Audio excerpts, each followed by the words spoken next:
السلام عليكم ورحمة الله وبركاته.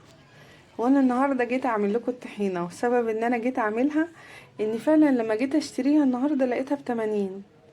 فقلت ليه يعني 80 جنيه؟ عشان يعني انا ما بعملهاش إلا لما ما بجيبش الطحينة إلا لما اعمل كبدة مثلا. اعمل كبدة، اي نوع كبدة يعني، السمك. فالمهم انا بشتريها جاهزة ربع كيلو، بشتري 8 كيلو، لما بيخلص بجيب غيره. النهارده اتفاجئت ان هي ب80، فقلت على ايه، رحت اشتريت ربع كيلو سمسم زي ما انتوا شايفين، ومعايا نص معلقه ملح اهي، تمام. ومعايا معلقتين دقيق بالظبط، اللي هم معلقتين رز دقيق بالظبط، معلقتين على ربع كيلو، وكوبايه زيت، وهحط كمان اهي كوبايه الزيت اهي اهي، وهحط كمان ربع كوبايه زيت كمان معايا، تمام. بس الخطوه اللي انا عملتها ان انا حطيت بس السمسم على النار 3 دقايق بس، ضيعت الرطوبه بتاعته اهي بس، واديته تحميصه يعني، هو ابيض زي ما انتم شايفين، بس اديتها له 3 دقايق بالظبط، تمام. هنبتدي مع بعض ان احنا نعمل الحاجه اهو. زي ما انتم شايفين كده، انا هبتدي الاول في المطحنه ان انا ايه، اطحن السمسم زي ما انتم شايفين، تمام.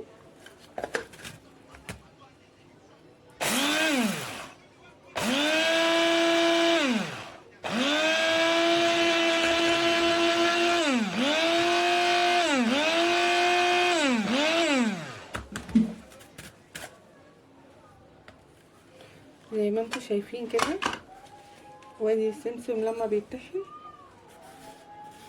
اهو، سبحان الله بقى، هو فيه زيت لوحده، شايفين. انا بقى اطحن بس الكميه وهرجع لكم تاني. وانا بكده انا طحنته زي ما انتم شايفين اهو، اتطحنت خالص، سبحان الله يعني. السمسم كله زيت، انتوا طبعا عارفين فوائد زيت السمسم. فهنيجي بقى نحط نص معلقه الملح زي ما انتم شايفين، وانا هحط معلقتين الدقيق، وهقلبهم كويس قوي. على فكرة يعني انا ما بحبش، في ناس بتحط معايا الفول السوداني، بس انا بحب الطحينة بالسمسم يعني. انا ممكن كنت هما كوبايتين، كنت ممكن احط كوباية سمسم وكوباية فول سوداني، واحمصهم برضه، اضيع الرطوبة بتاعتهم على البوتاجاز، واعمل نفس الموضوع. بس انا بحب الطحينة بالسمسم، حتى لما باجي اشتريها بقول له ادهاني اللي بالسمسم مش بالفول السوداني، رغم ان انا بعمل زبدة فول السوداني تحفة يعني، والله انا بحبها جدا، بس هي بتخن قوي.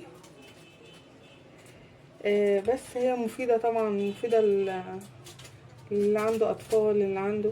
بص كده احنا ايه، انا خلطت كده الكمية زي ما انتوا شايفين. هنيجي بقى للخطوة اللي قبل الاخيرة ان شاء الله نعملها مع بعض.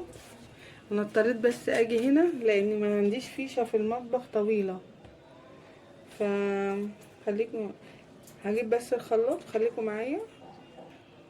هبتدي ان انا بقى ايه قدامكم دلوقتي، هعمل زي ما انتوا شايفين. انا هحط الطحينة شوية بشوية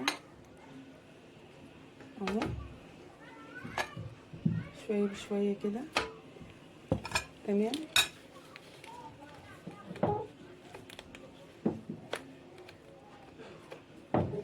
شوية بس الزرار معلق، بس الزرار اتخلع مني.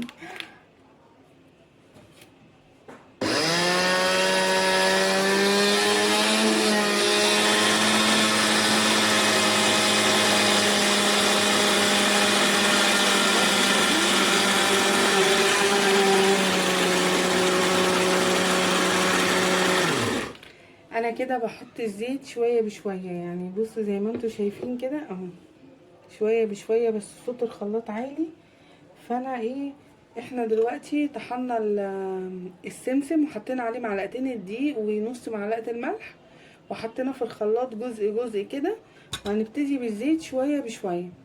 هو انا الزيت ده دي كوباية بس، انا هحط كمان ربع عليها. فانا هوريكم بقى، هضربها انا عشان الدوشة بتاعت الخلاط عالية جدا، فانا هعملها وهرجع لكم تاني. وانا بقى زي ما انتم شايفين كده الطحينه عملت معايا، وانا حطيت الكميه كلها.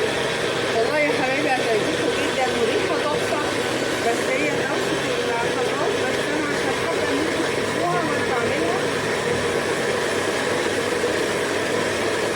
هتعجبكم جدا جدا. والله الطريقه دي تحفه.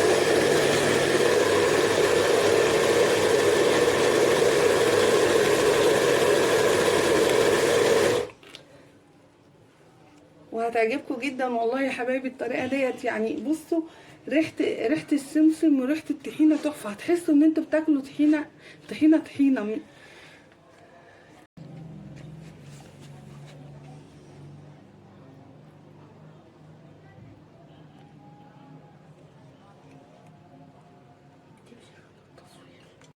وانا بكده ده الشكل النهائي بتاع الطحينه. انا هقرب لكم بالكاميرا واهي اديها قدامكم اهي، تمام اهي، وهتعجبكم جدا جدا جدا، تمام.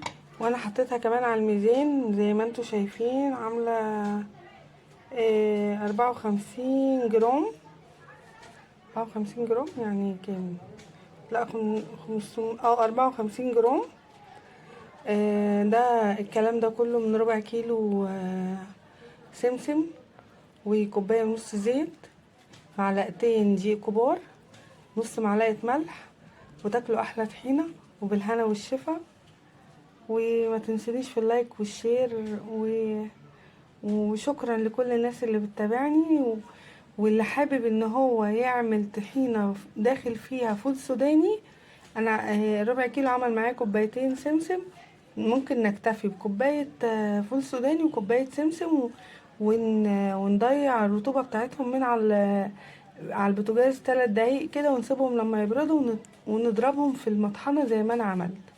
وهسيب لكم الوصفه في صندوق الوصف.